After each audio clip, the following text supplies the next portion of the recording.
I used to think I was doing everything right, and now I'm not even sure I was living my own life at all. My name is Harold, and I'm 73 years old, and lately I've been asking myself a question that doesn't let me sleep some nights. If all these years were really mine, or if I was just following a path someone else quietly laid out for me. When you're young, you don't think in those terms. You don't wake up and say, "Today I'll live someone else's life." It doesn't feel like that. It feels normal. It feels responsible. It feels like you're doing what a good son, a good husband, a good man is supposed to do. I grew up in a small house with 4 brothers and 1 sister. My father was a strict man, not unkind, but very clear about what mattered: stability, respect, reputation. He worked the same job for nearly 40 years, and I think in his own way he believed that was the greatest success a man could have. I remember once, I must have been about 15, I told him I wanted to become a teacher, not for money, not for status, just because I liked the idea of standing in front of a room, explaining things, helping people understand the world a little better. He didn't get angry. He just looked at me and said, "That's not a life. You need something solid." That was the end of that conversation. Not because I agreed with him, but because I didn't know how to disagree. So I studied what made sense. I followed what was safe. I entered a profession that promised stability. And for a long time I convinced myself that was enough. I got a job, then a better job, then a position people respected. I wore clean clothes, came home on time, paid the bills. From the outside, it all looked right. I got married in my late 20s. My wife was a good woman, kind, patient, understanding in ways I didn't fully appreciate back then. We didn't have some great love story, not the kind you see in films, but we had something steady, something that worked. We had children, 2 sons, and I told myself, this is it. This is life. Responsibility became my identity. Providing became my purpose. And slowly, without noticing it, I stopped asking myself what I wanted. Years passed like that, quietly, predictably. One promotion led to another. One year blended into the next. I remember birthdays, school fees, hospital visits, family dinners. I remember being tired most of the time, but I thought that was normal too. There were moments, small ones, that didn't fit. Like when I'd see a teacher speaking passionately on television, or hear someone talk about a life they chose for themselves. Something would move inside me, just briefly. Not envy exactly, but something close to it. A kind of curiosity I didn't allow myself to explore. I always had a reason ready. That's not practical. That's not for people like me. I have responsibilities, and maybe I did.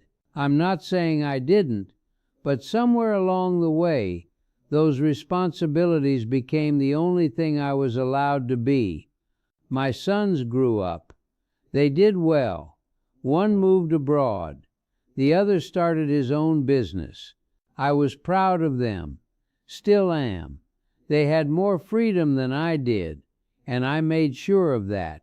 I encouraged them to choose their own paths, even when I didn't fully understand their decisions.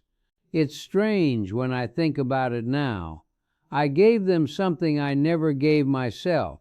My wife passed away 8 years ago. It was sudden. After that, the house became very quiet. At first, I filled the silence with routine.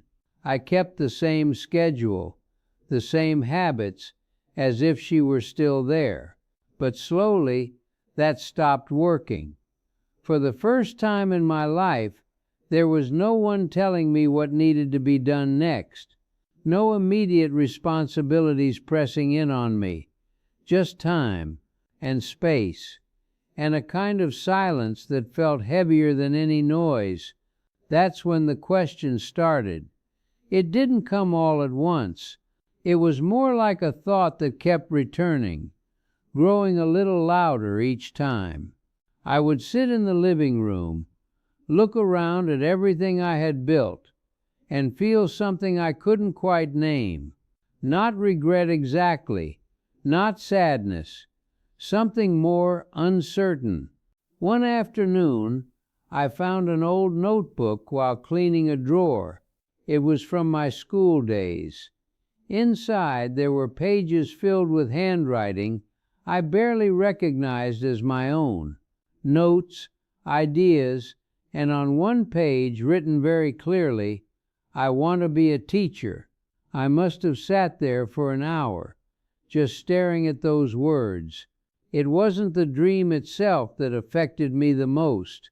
It was how easily I had let it go, how quickly I had accepted that it wasn't an option, as if my life had been decided in that one quiet conversation with my father, and I had simply followed along without ever questioning it again.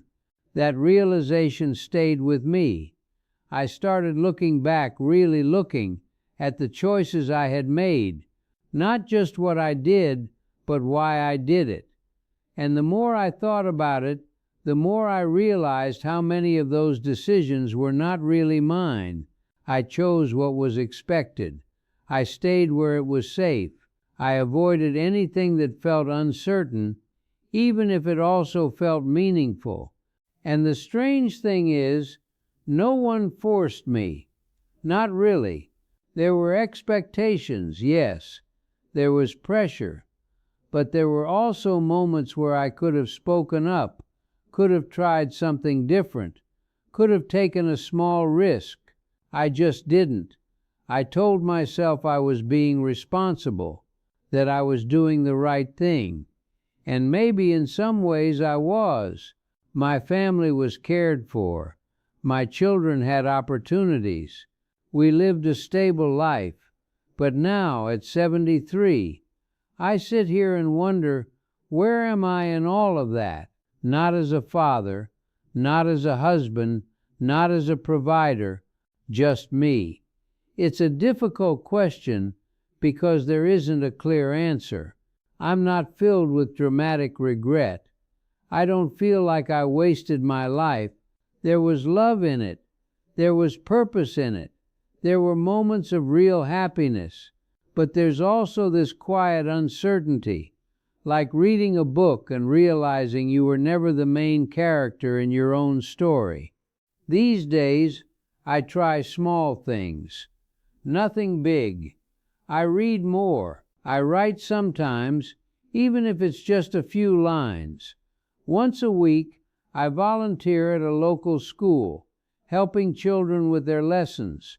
The first time I stood in front of that small group, explaining something simple, I felt something I hadn't felt in a very long time.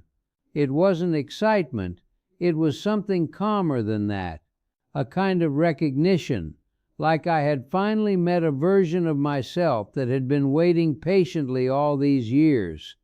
And that's a strange feeling, to meet yourself this late in life.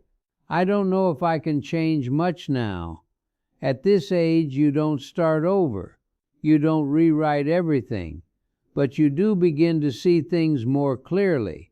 You begin to understand the difference between living and simply moving forward. If I could go back, I don't think I would throw everything away and choose a completely different path. Life isn't that simple. But I would speak a little more, question a little more. I would listen to that quiet voice inside me instead of silencing it so quickly, because it doesn't disappear. It just waits. And if you're younger than me, if you're listening to this somewhere in the middle of your own life, I won't tell you what to do. I don't have that kind of certainty. But I will say this: be careful not to lose yourself in the process of becoming what others expect you to be. Responsibility matters, family matters, stability matters, but so do you.